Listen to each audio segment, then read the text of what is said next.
আল্লাহ নবী সাল্লাল্লাহু আলাইহি সাল্লাম বলছে কিয়ামতের পূর্ব মুহূর্তে আগুনের লাল বৃষ্টি হবে,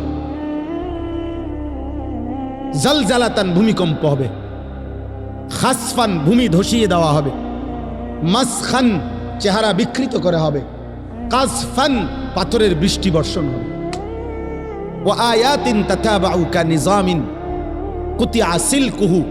নবীজি বলেন একটার পর একটা এভাবে আযাব আসবে যেন এই তসবির দানা এখান দিয়ে কাইটা দিলে 100 দানা পড়তে মাটিতে কয় ঘন্টা লাগবে?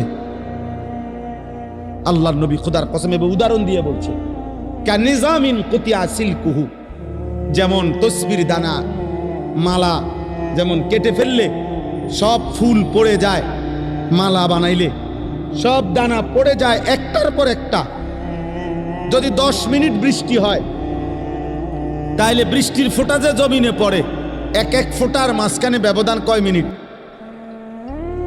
বুঝেন নাই কথা? বৃষ্টির ফোঁটা পড়ে যে এক ফোঁটা পড়ার কয় মিনিট পরে আরেক ফোঁটা পড়ে? অনবরত অনবরত অনবরত কিনা না ব্যবধান আছে?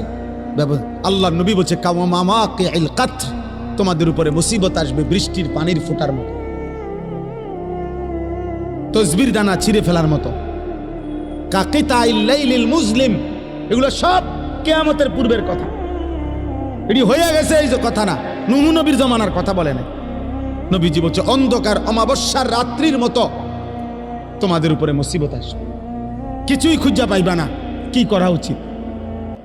আল্লাহর নবী বলছে ইউসবিহুর রাজুলু মুমিনান ওয়া ইউমসি কাফিরান, সকালবেলা থাকবা মুমিন, সন্ধ্যা হয়ে যাবা কাফের। সন্ধ্যায় ছিলা মুমিন, সকালে হয়ে যাবা কাফের।